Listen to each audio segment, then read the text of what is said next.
Nogmaals, ja, dit hele programma loopt wat vertraging op. Het heeft puur te maken met de weersomstandigheden van vanochtend. We hadden een stralend zonnetje besteld. Maar men heeft mij verteld dat het zo meteen komt. Dus daar gokken we dan maar op. En daar hopen we maar op. Verschillende toespraken, muziek. Dus een ensemble van de Philharmonie Zuid-Nederland hier aanwezig. Enkele jongeren die ons zullen toespreken.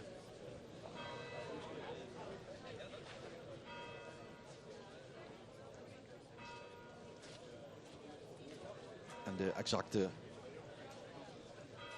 tijd is 10 uur, dat hoort u.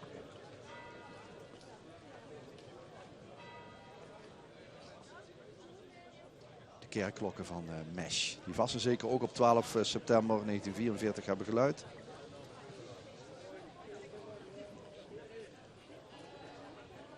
Het was natuurlijk nog vrij onzeker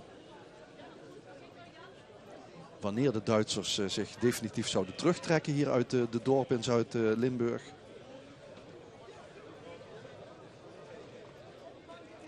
Nogmaals, u ziet het voetpad, hè? Bovenste de Bernauwerweg. En we verwachten zo meteen het bevrijdingsvuur. Ja, hier bovenop is flink geschoten. Die 12 september. Er is ook nog een Duitse generaal zwaar gewond geraakt. Die hebben eigenlijk een verkeerde afslag genomen. Hij en zijn personeel in een legervoertuig reden eigenlijk zo op een patrouille in van Amerikanen. Die schoten meteen. En deze generaal Schmid, die hele belangrijke strategische papieren bij zich had, die verloor daar zijn chauffeur. Die werd meteen gedood in het legervoertuig. En hij werd geraakt in het dijbeen, zwaar gewond. Wist toch nog Mesh binnen te kruipen. En is toen via allerlei omwegen terug weten te komen bij zijn manschappen. Alleen hij heeft de strategische papieren, de paparassen, de landkaarten, de plekken waar de Duitsers zich hebben opgesteld. Dat stond allemaal op papier. Die paparassen die lagen in het legervoertuig. En die hebben de Amerikanen kunnen weghalen en binnenhalen. En daarmee hadden ze natuurlijk wel mooie papieren in handen. En het zegt ook over hoe chaotisch het moet zijn geweest in die dagen begin september. De Duitsers hadden natuurlijk nooit verwacht dat de opmars van de geallieerden zo snel zou gaan. De hele poging om dat te stuiten kwam natuurlijk pas in december 1944, het Ardennenoffensief.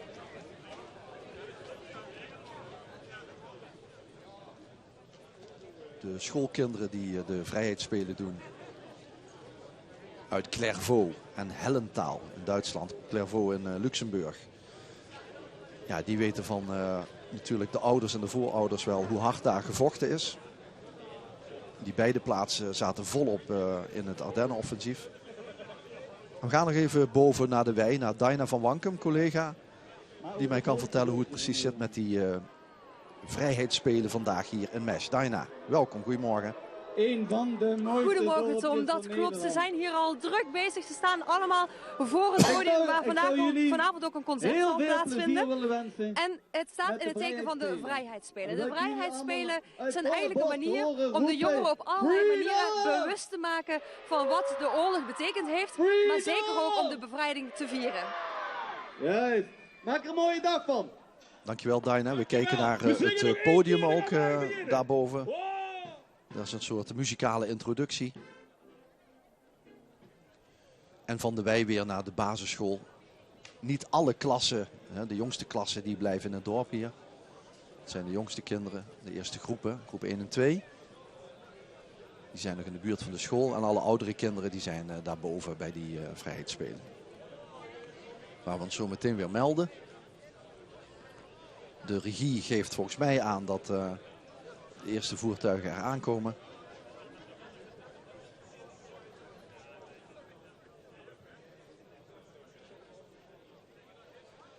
En Maurice de Heus ziet die ook voorbij komen, Maurice.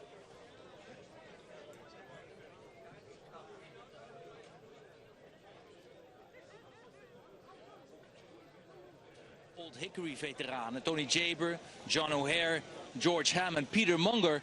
Allemaal boven de 90 jaar oud, die dadelijk ook hier zullen aanschuiven om nog een keer door ons bedankt te worden eigenlijk voor de strijd die zij leverden 75 jaar geleden. Want die John O'Hare bijvoorbeeld kwam met 2 gebroken voeten hier de grens over.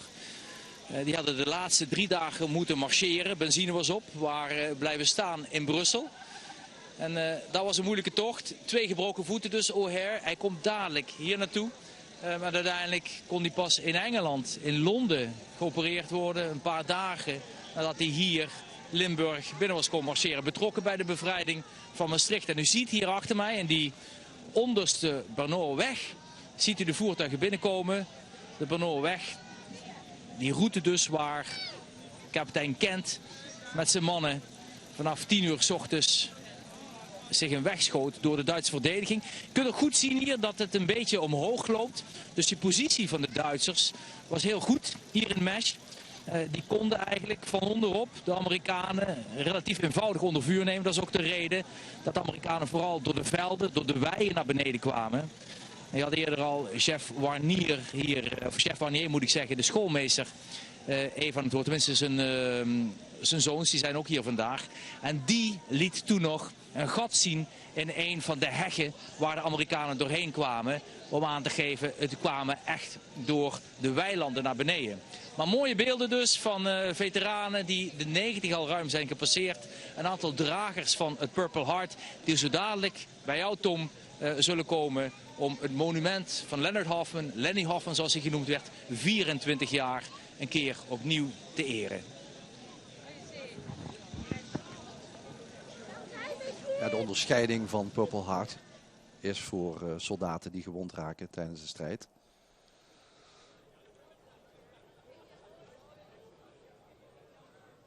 En zoals Maurice vertelde, 4 oud-strijders dus te gast vandaag. Die John O'Hare, hij was 19 toen hij Nederland bevrijdde. Het eerste deel. Het geldt ook voor Tony Jaber. Dus die mannen die zijn ver in de 90.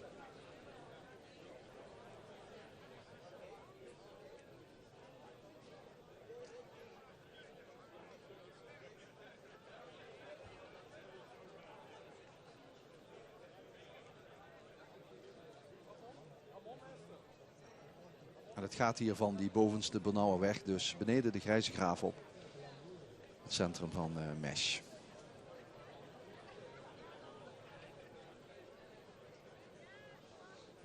Over die bevrijding van IJs de Margraten van de gemeente is uitgebreid boek geschreven door de plaatselijke heemkundevereniging. En het mooie is van die boeken, dat staat allemaal online tegenwoordig. Zeer uitgebreid boeken, bijna van uur tot uur. Ieder dorp, ieder gehucht van de gemeente IJs de Margraten beschrijft hoe die bevrijding is verlopen. Als u daar interesse in hebt, gruwelles.nl is de link naar de website waar het complete boek ook te downloaden is als u wil. Gruwelles is weer het oude woord voor grondveld. Uit een akte van maar liefst het jaar 1063. Maar dat terzijde, als u geïnteresseerd bent in de bevrijding van het eerste deel van Nederland, dan is het online te vinden. Je kunt zoeken op de bevrijding van IJs de Margraten, dan komt het helemaal goed. Daina van Wankum, boven bij de Spelen. Daina? Ja, we staan nu hier voor deze stand, want hier is een toneelworkshop. En dat leert de kinderen om een beetje terug te gaan naar die tijd, hoe dat was. En we gaan eens even vragen, ze zijn zich al aan het voorbereiden, mevrouw. Hier is van alles gaande. Het staat in het teken van de vrijheid. Wat kunnen kinderen leren in zo'n workshop? Ik heb geen flauw idee. U heeft geen flauw idee? Nee. Wat denkt u dat het kan betekenen? Vrijheid voor kinderen, waarom is dat zo belangrijk om dat aan hen mee te geven? Van iemand anders. Nou, we gaan eens even kijken. De kinderen zijn hartstikke enthousiast. Jongeman, jij staat hier in de workshop. Heb je er een beetje zin in? Ja. Ja? Wat denk je dat vrijheid betekent voor jou? Blij. Blij zijn? Ja? En wat wil je tijdens zo'n workshop gaan leren? Want je gaat een toneelstuk opoefenen. Weet ik niet. Weet ik niet? Nee. Nou, we gaan eens even kijken wat een vriendinnetje van jou denkt. Jonge dame, jij gaat hier een toneelworkshop doen. En je hebt het woord vrij op jouw truitje staan. Wat betekent dat woord vrij? Ik heb geen idee. Je hebt geen ja, idee? nou, gewoon dat je... Oh. Ja, de workshop gaat beginnen. We gaan niet langer storen. Dat is het hoofd Vrijheid heeft gesproken. Ze gaan beginnen. Dus wij sluiten hier af. Jongens, hartstikke veel plezier en succes. Gaat de stoet langzaam beginnen. We maken ons klaar om naar het défilé te gaan. En we praten met een van de grote helden van de bevrijding destijds. Want de meneer, als ik even mag, want de veteranen die zitten hier. First of all, thank you very much. Oh, thank you. You're welcome.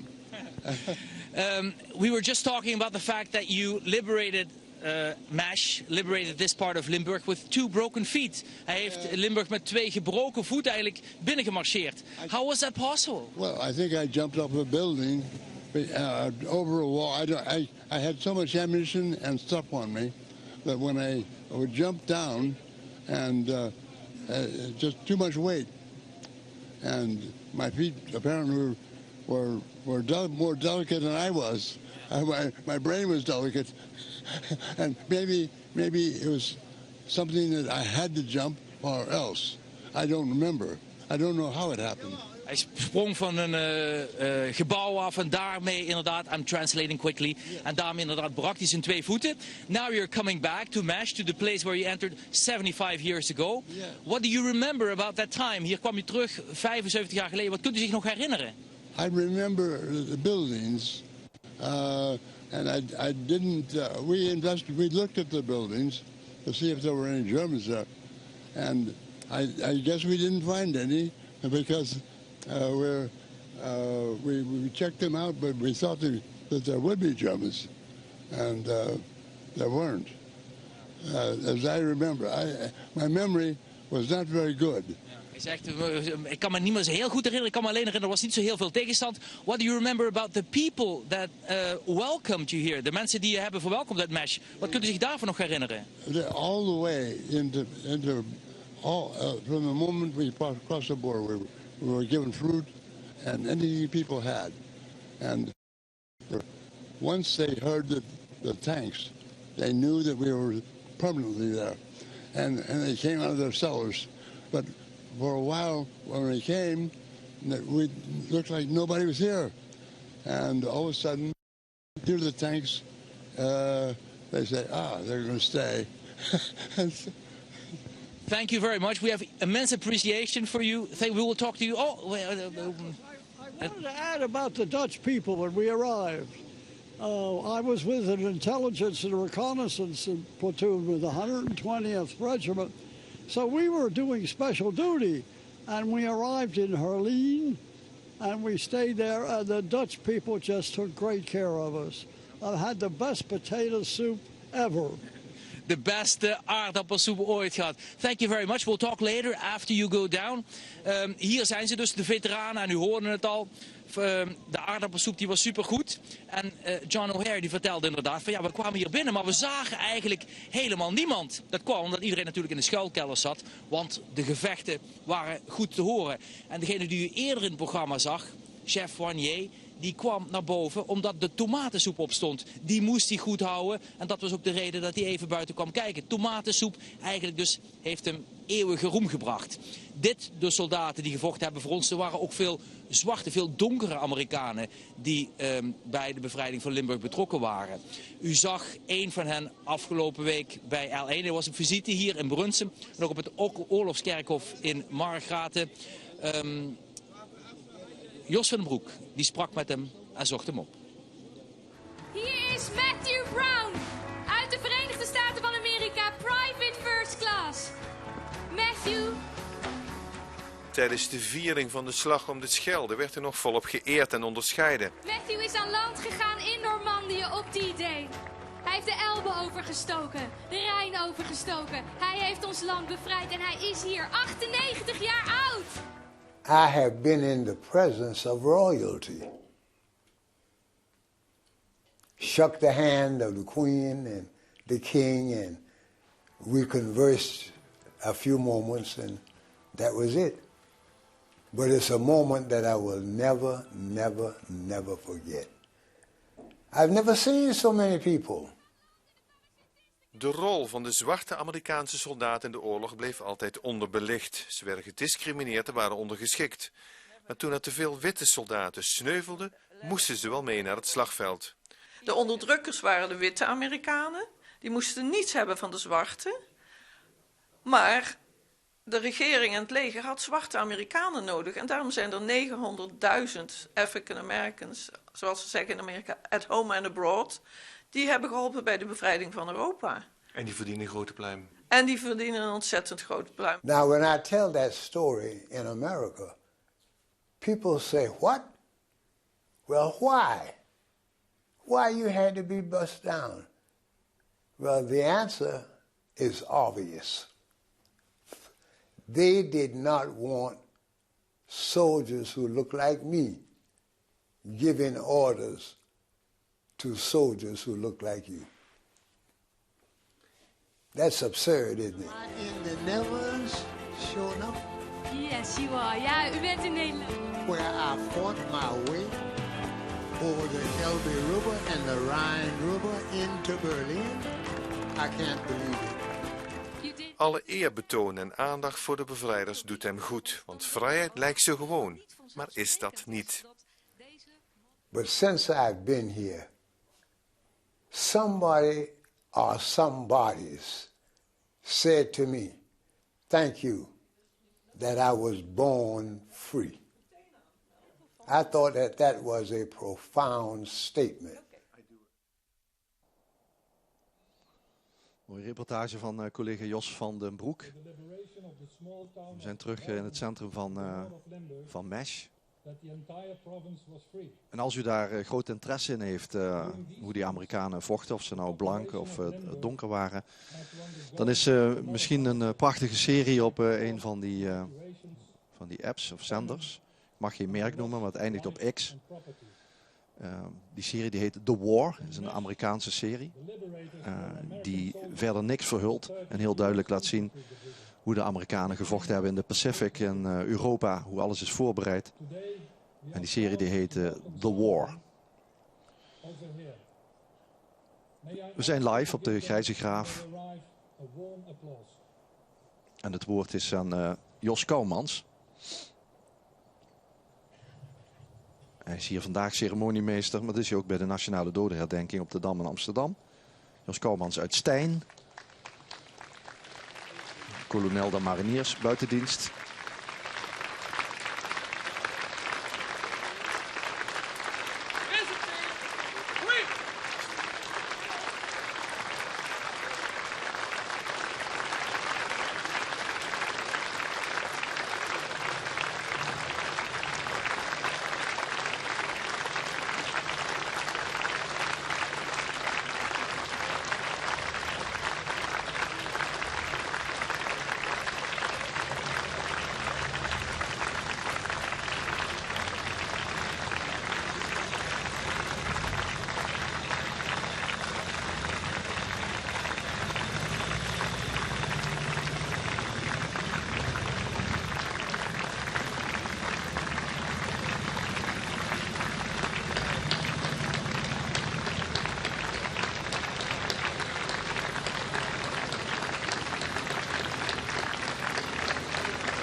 En daar zijn de veteranen en de prachtige voertuigen van de diverse reenactment groepen die de moeite insteken om die voertuigen nog altijd aan het rijden te laten. Veteranen stappen uit, worden daarbij geholpen.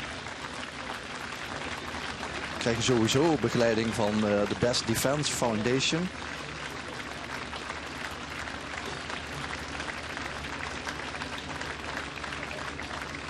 Prachtig beeld. Die Best Defense Foundation die zorgt ervoor dat er gelden binnenkomen, zodat die veteranen hun aandacht krijgen. Nog op bezoek kunnen bij deze herdenkingsmomenten. Ze zijn natuurlijk op hoge leeftijd. En de foundation heeft een mooi motto: take care of the ones who took care of us. Dus zet je in voor de mensen die zich destijds hebben ingezet voor ons.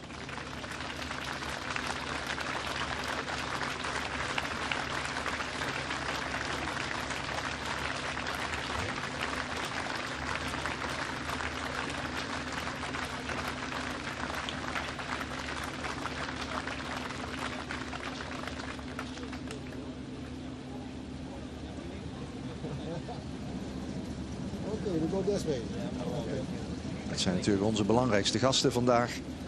John O'Hare, Peter Munger, George Ham en Tony Jaber. Ook Jaber was 19 jaar toen hij Zuid-Limburg bevrijdde. Dat geldt ook voor John O'Hare. We wachten even tot iedereen op de plaats zit.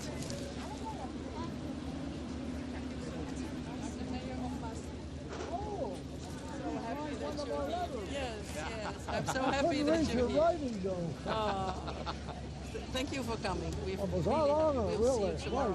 Mr. Munger, nice to meet you again. We met 5 years ago also. Yes, that's good. Verwelkoming door de autoriteiten, onder meer de burgemeester van Maastricht.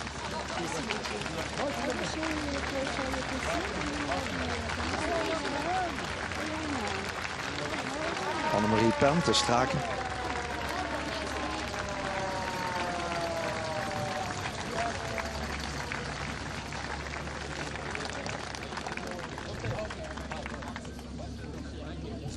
En u begrijpt dat de veteranen wat langer blijven.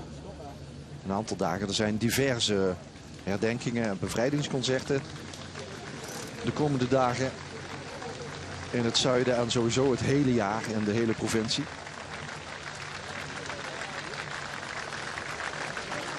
Onder meer morgenavond al op het kasteel in IJssel op het Binnenplein, het bevrijdingsconcert.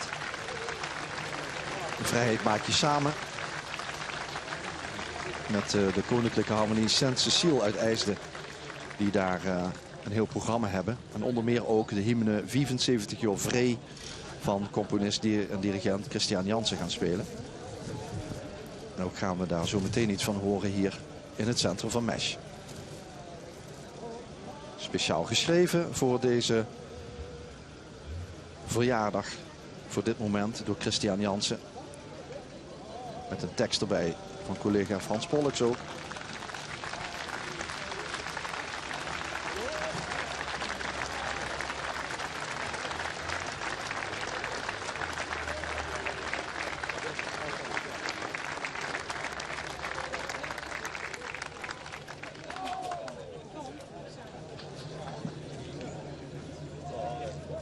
Een veteraan die al zingend Mesch binnenrijdt na 75 jaar. Waar zie je dat?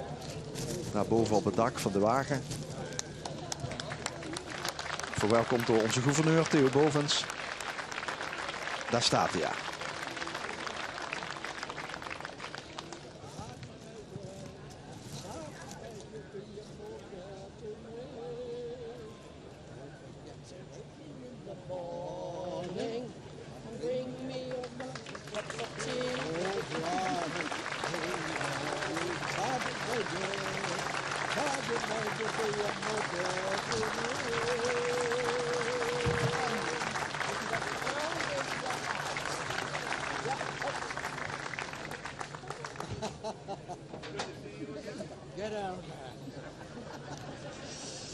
Eruit jij, zegt hij. Ja, het wordt ook tijd om uit te stappen. En, we hebben net al een zonnetje gehad hier in Mesch. Dus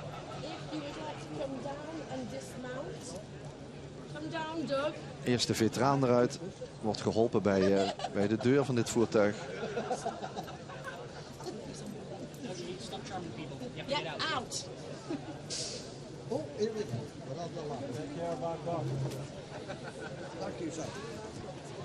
Klinkt een beetje rude, maar het is allemaal gespeeld.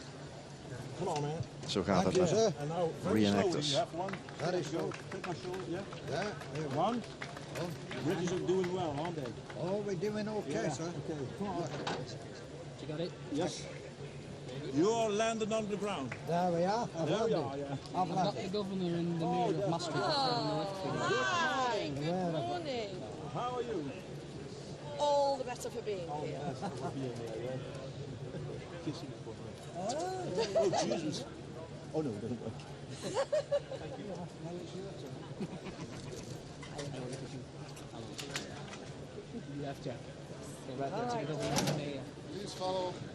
Uiteraard is er een strak programma bedacht om dit allemaal in elkaar te zetten. Maar ik begrijp dat, en terecht, die veteranen hun eigen tempo hebben. Alle geduld van de wereld.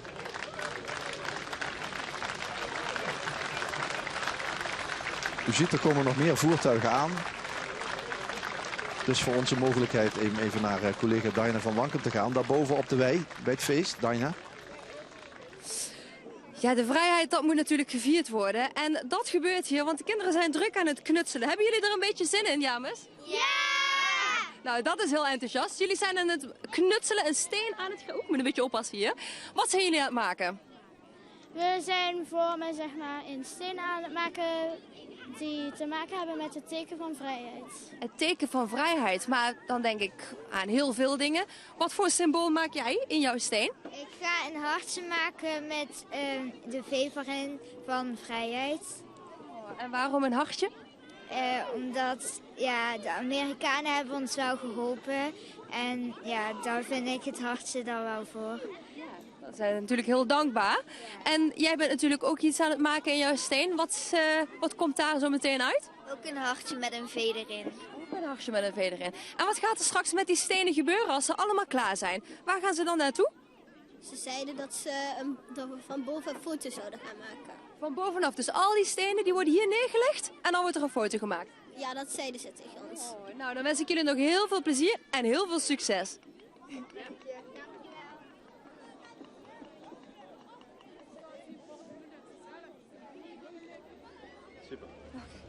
Mergelsteen. Dat is vrij makkelijk te bewerken, gelukkig. Dan komt hij uit de regio. Dat is een mooie activiteit. Er zijn er meerdere activiteiten daarboven op de weide.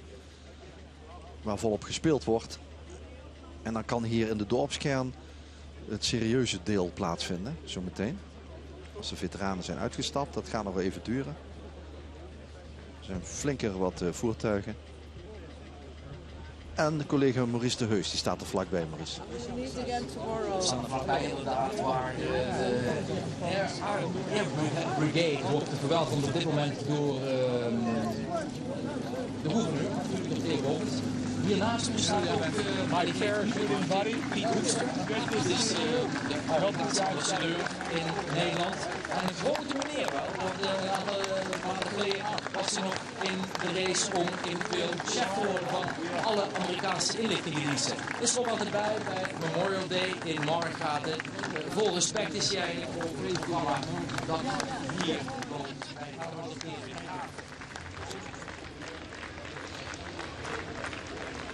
Ja, Maurice de Heus dus op de Grijze Graaf bij de Amerikaanse ambassadeur hier in Nederland, Piet Hoekstra. We kijken hem hier op de rug. Het is gewoon Cornelis Piet Hoekstra, geboren in Groningen. En toen hij 3 was, met zijn ouders geëmigreerd naar de Verenigde Staten, naar Michigan. Daar opgegroeid, groot geworden met een handel in kantoormeubels. En de politiek ingegaan.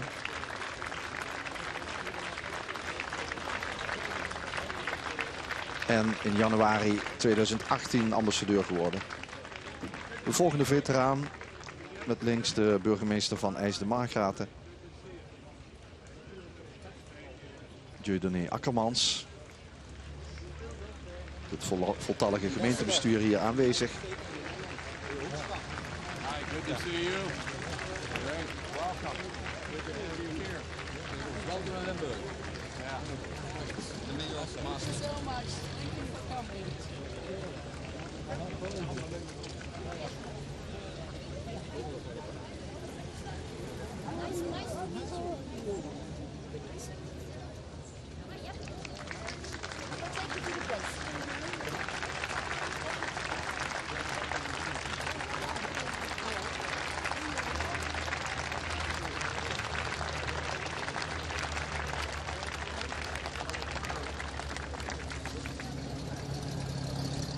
Oud-bisschop ook aanwezig, ziet u.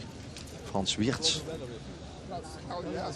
Hulpbisschop had ik al genoemd.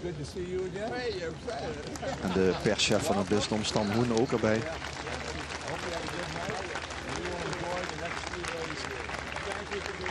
En dit is opnieuw Piet Hoekstra, die de handen vol heeft aan het binnenhalen van de veteranen. Nogmaals ondersteund door de Best Defense Foundation. Die begeleiders gaan dan met die veteranen mee naar Europa. En daar zitten natuurlijk kosten aan verbonden. En daarom is die foundation altijd bezig met het binnenhalen van allerlei gelden. Het gebeurt onder meer via de website.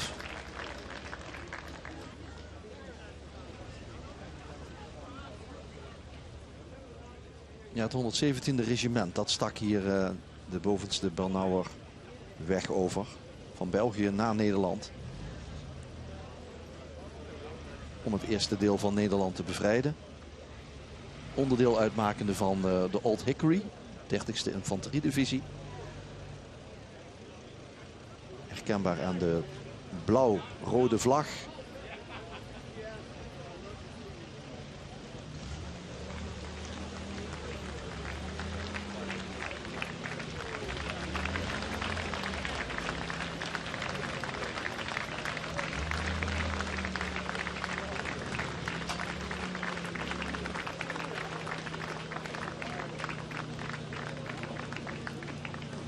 Old Hickory was eigenlijk de bijnaam van een oud-president van de Verenigde Staten. President Jackson. Het was blijkbaar een taaie als het gaat om oorlogsvoering. En hij kreeg als nickname Old Hickory. En dat moeten we eigenlijk weer plaatsen in de natuur. Hickory is een notensoort, een notenboom. Blijkbaar een taaie notenboom. Dus oude taaie is eigenlijk een mooie vertaling voor de Old Hickory divisie. Laten we dat er maar in houden.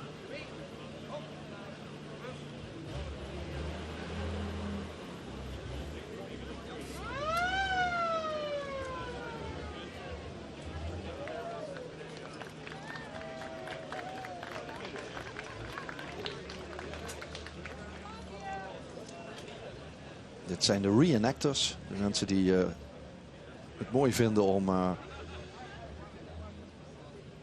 de Tweede Wereldoorlog na te spelen. U ziet hier op de schouder van deze private het teken van de Old Hickory. Hier rood-blauw met de 3 kruisen in het midden. Dat maakt de Old Hickory herkenbaar. En dit zijn mensen die ook in de weekenden bij elkaar komen op allerlei festivals. Om zo nauwgezet mogelijk de Tweede Wereldoorlog met alles wat er nog is aan materiaal en jeeps, aan spullen, aan uniformen na te spelen. Dit is het ensemble van de Philharmonie Zuid. Staat klaar om zo meteen de hele ceremonie muzikaal te begeleiden. Met op de achtergrond de openbare basisschool van Mesch.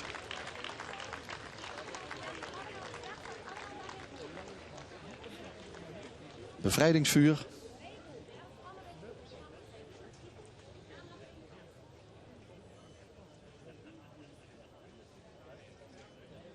Zoals ik straks al vertelde, vanuit Frankrijk hier naartoe gebracht door Atletiek Maastricht. Sportvereniging, een van de grote sportverenigingen uit de stad Maastricht. Waar je meer kunt doen dan alleen maar hardlopen. Maar hardlopen is natuurlijk wel een vast onderdeel binnen de atletiek. Vanuit Kaan deze kant op gekomen. In etappes natuurlijk met dat bevrijdingsvuur richting Mesch.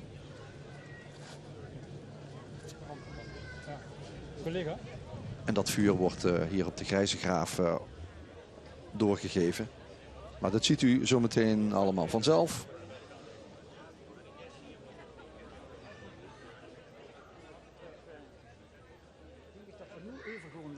De lopers hebben in goede conditie Mesch bereikt. Dat is in ieder geval zichtbaar. En zullen over het gloednieuwe asfalt richting het centrum gaan. Liberators.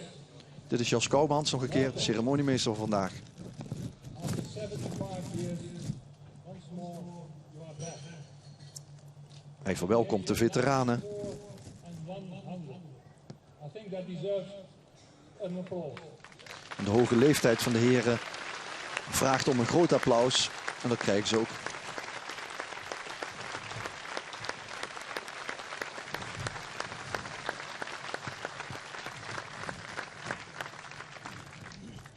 Four of you were part of the old Hickory and fought in the surroundings of MASH.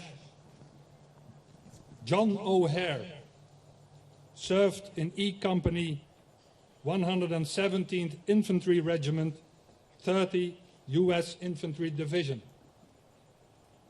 Peter Munger served in E Company, 120 Infantry Regiment, 30th U.S. Division.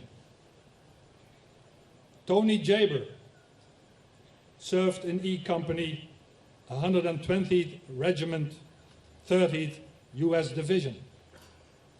And George Ham served in C Company, 120 Infantry Regiment, 30th U.S. Division. We also have the honor today to welcome some more brave men who took part in the liberation of the Netherlands 75 years ago. Robert E. Naum, navigator, 8th U.S. Air Force. John H. Stevenson, truck driver, 30th and 29th U.S. Infantry Division. Thomas Rice, paratrooper, 101st U.S. Airborne Division. John R. Coates, Jr., medic, 82nd U.S. Airborne Division. Howard M. Buford, paratrooper, 101st U.S. Airborne Division. Francis C. Turner, engineer, 2nd U.S. Armored Division. George K. Mullins, glider trooper, 101st U.S. Airborne Division. Richard Rollader, artillerist, 82nd U.S. Airborne Division. And Hugh D. Wallace, paratrooper, 82nd U.S. Airborne Division. Welcome.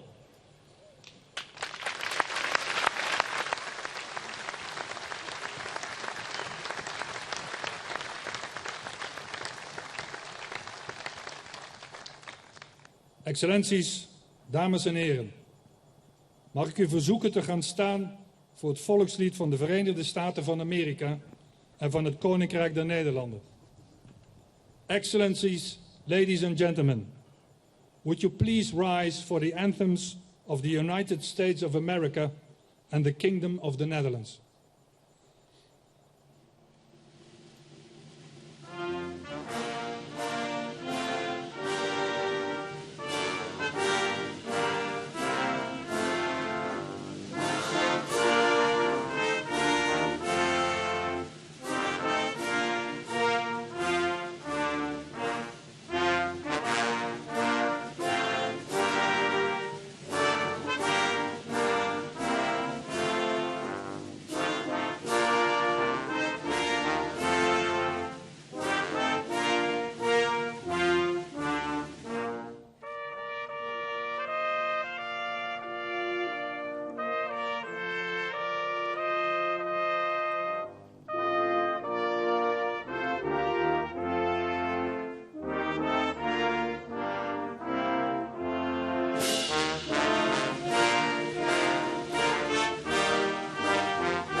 In figuurlijke zin werd het vuur van de bevrijding op 6 juni 1944 ontstoken in Normandië.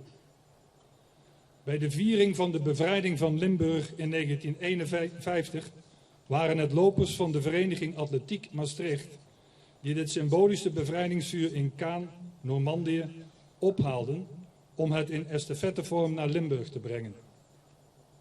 Bij deze viering van 75 jaar bevrijding heeft de Vereniging Atletiek Maastricht voor de 16e keer het bevrijdingsvuur in Normandië opgehaald.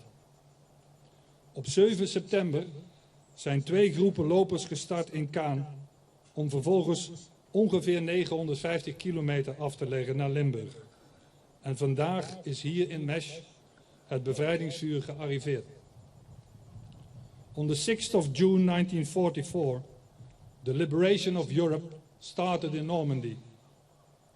In 1951, to commemorate the liberation of Limburg, runners of the Athletics Club Maastricht brought the liberation flame from Normandy to Limburg.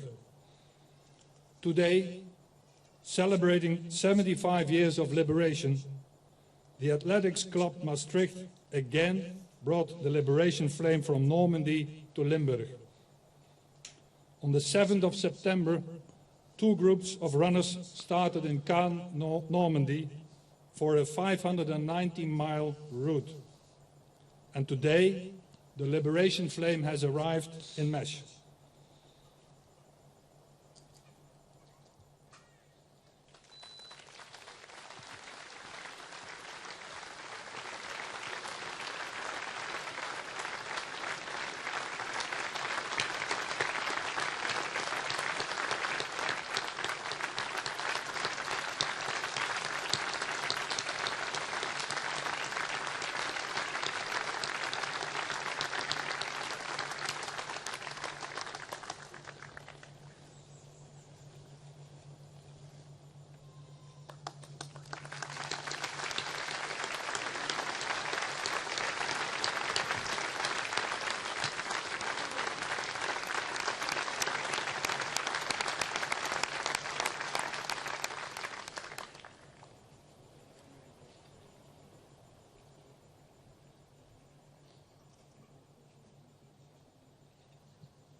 Daarbij brandt het bevrijdingsvuur hier in Mesch.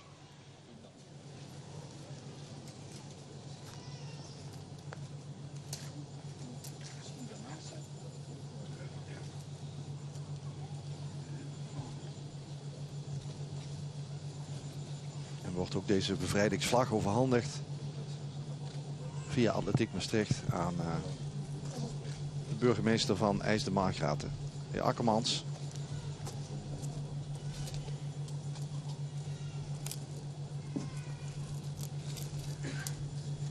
Deze vlag uit Evreux.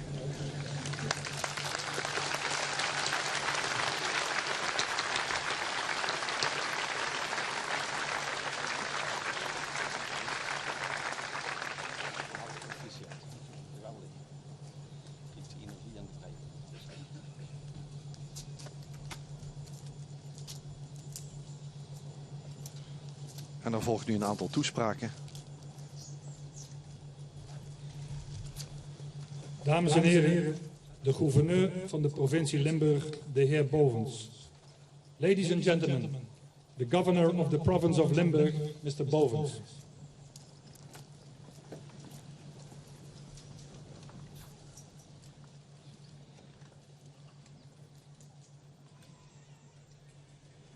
Your Excellencies, Your Excellency Hoekstra, Ambassador of the United States, representatives of Belgium, Canada, United Kingdom, leden van het Burgercomité Bevrijding Limburg 75 jaar, mevrouw de voorzitter van het Nationaal Comité 4 en 5 mei-viering, meneer de staatssecretaris, dames en heren. And especially, honored veterans and liberators. This is where 75 years ago, freedom returned to the Netherlands. The freedom for which you had the courage, nerve and strength to bring us. And for that, we will be ever grateful. Please forgive me for continuing in Dutch, but I will return to you later. Dames en heren, Hier begon het. Hier begon de bevrijding van Nederland. Hier kwam 75 jaar geleden onze vrijheid de grens over. In handen van bevrijders als deze geweldige veteranen. Die met die vrijheid ook hoop brachten. De hoop dat nu heel Nederland, heel Limburg zich nu snel vrij mocht noemen en vrij mocht voelen. En ja, het gaat snel. Een dag later staan ze al in Maastricht.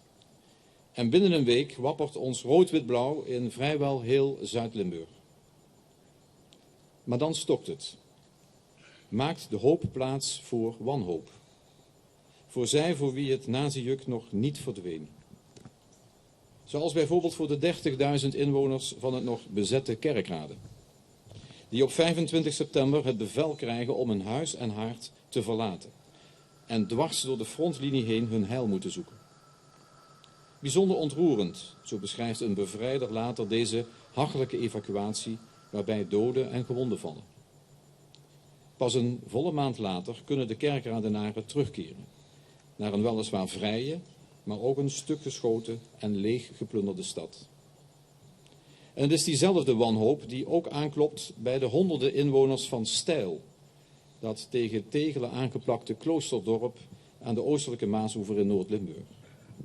Al maanden horen zij het front naderen, totdat het op 21 november ook bij hen op de stoep staat. Massaal duiken ze onder in de kelders onder die kloosters. Voor een dag of 2 denken ze, hoogstens 3. Het worden er 100. 100 helse dagen, meer dan 3 maanden, waarin je eigenlijk niet meer weet, zoals hun pastoor zegt, wat je meer moet duchten, de bezetting of de bevrijding. Vandaag de dag vertellen vooral hun dagboeken hoe wreed ook de bevrijding soms was. Ze vertellen over de continue beschietingen, de enorme ravage, de honger, de kou, de bestrijding van luizen, de ondanks alles gestreken was en natuurlijk ook de angst. Zoals de aanhoudende angst om ook te moeten evacueren. In hun geval naar Noord-Nederland via Duitsland in treinen die onder vuur liggen.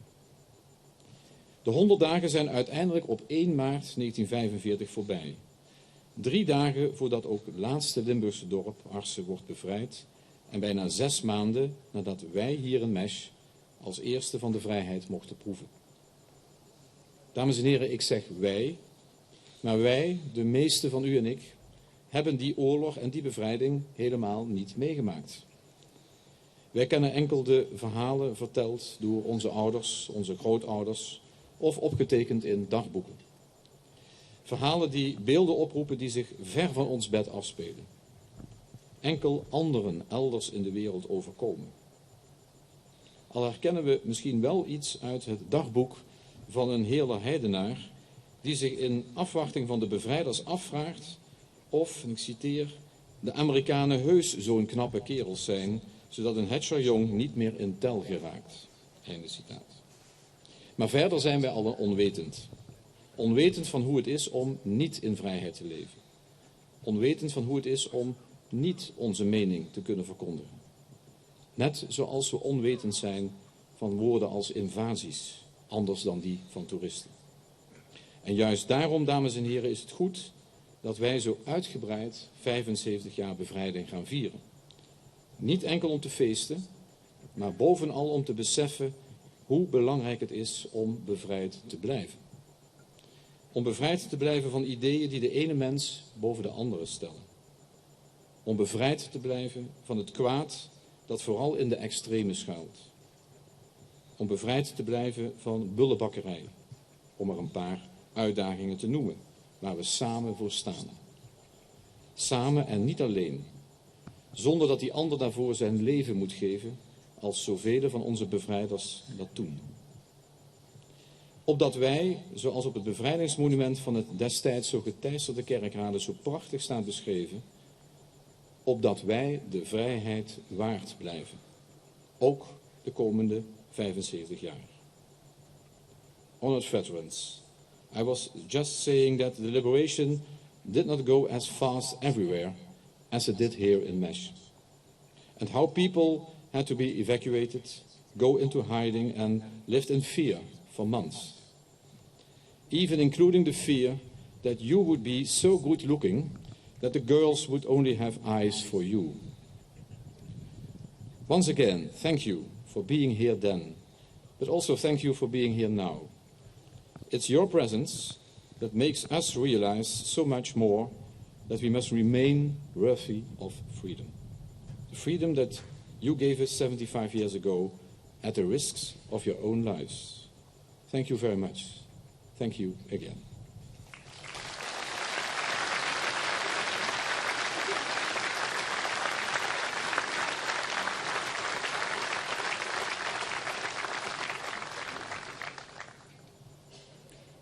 Mag ik nu uw aandacht voor Hulle-bisschop de Jong.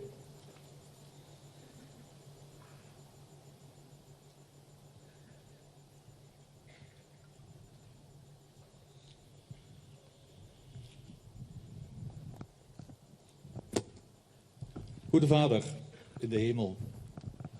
75 jaar geleden begon juist hier de bevrijding van Nederland van de nazi-overheerser. Hoeveel leed was er niet berokkend? Maar een ongekend lange periode van vrijheid en voorspoed brak aan. Na de regen kwam de zonschijn. Waar we nu nog steeds in leven. En we danken u voor de gave van zoveel, vaak jonge mensen, die hun leven of hun gezondheid, hun tijd en inspanning hebben gegeven om ons land te bevrijden. Mogen u hen vergelden met het eeuwig leven bij u. En voor zover ze nog leven natuurlijk hier op aarde al mogen gelukkig zijn. En we danken u dat we al 75 jaar geen oorlog kennen. Maar help ons waardig en respectvol omgaan met die zwaar bevochten levenswijze die ons is toegevallen. Geef ons een open hart en een creatieve geest om met de uitdagingen van moderne vervolgingen, slavernijen, verslavingen, van onderdrukking, uitsluiting en discriminatie om te gaan. Geef ons de Heilige Geest om ons vaderland een gastvrij land te laten blijven zijn voor iedereen die op de vlucht is voor oorlog en vervolging. Geef ons de wil en de kracht om samen te blijven bouwen aan een menswaardige samenleving die rechtvaardig en barmhartig is voor allen, vooral voor de zwakste en kleine. And Lord, give all the peoples of the world lasting peace. We do not only ask for the absence of hatred and war, but for a universal house of love and feeling at home, a house of acceptance and respect, of harmony and cooperation. And let diplomacy prevent the violence and conquer it. May empathy strengthen our brother and sisterhood, and our generous cooperation prevent the causes of war and violence. And may we too add a little to that. I'd like to pray with you the prayer of St. Francis, as it is called, which was very popular during the Second World War II. Lord, make me an instrument of your peace. Where there is hatred, let me bring love. Where there is offense, let me bring pardon. Where there is discord, let me bring union. Where there is error, let me bring truth. Where there is doubt, let me bring faith. Where there is despair, let me bring hope. And where there is darkness, let me bring your light. Where there is sadness, let me bring joy. O Master, let me not seek as much to be consoled as to console, to be understood as to understand, to be loved as to love. For it is in giving that one receives, it is in self-forgetting that one finds, it's in pardoning that one is pardoned, it's in dying that one is raised to eternal life. Amen.